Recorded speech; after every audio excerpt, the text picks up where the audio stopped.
హే beautiful people, ఇదైతే tutti frutti స్వీట్స్లలో, ice creams మీద, జ్యూసెస్లలో వేసుకుంటారు కదా అది.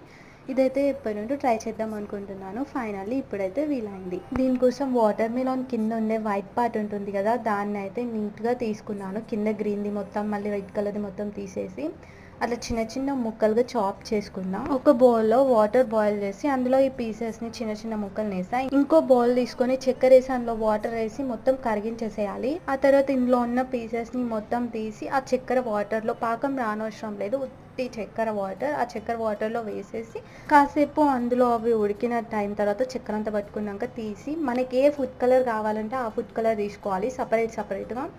నేనైతే ఈ 3 ఫుడ్ కలర్స్ తీసుకొని యాడ్ చేసి మంచిగా కలిపి ఒక 2 to 3 days మంచి ఎండలో పెట్టేసిన. ఆ తర్వాత మనకి ట్యూటీ ఫ్రూటీ అయితే రెడీ అయిపోయింది. అండ్ ఇవి పపాయాకి కింద వైట్ ఉంటుంది కదా, దాంతో కూడా చేయొచ్చు. అండ్ మీకు వీడియోస్ నచ్చినట్టయితే please do subscribe to our channel.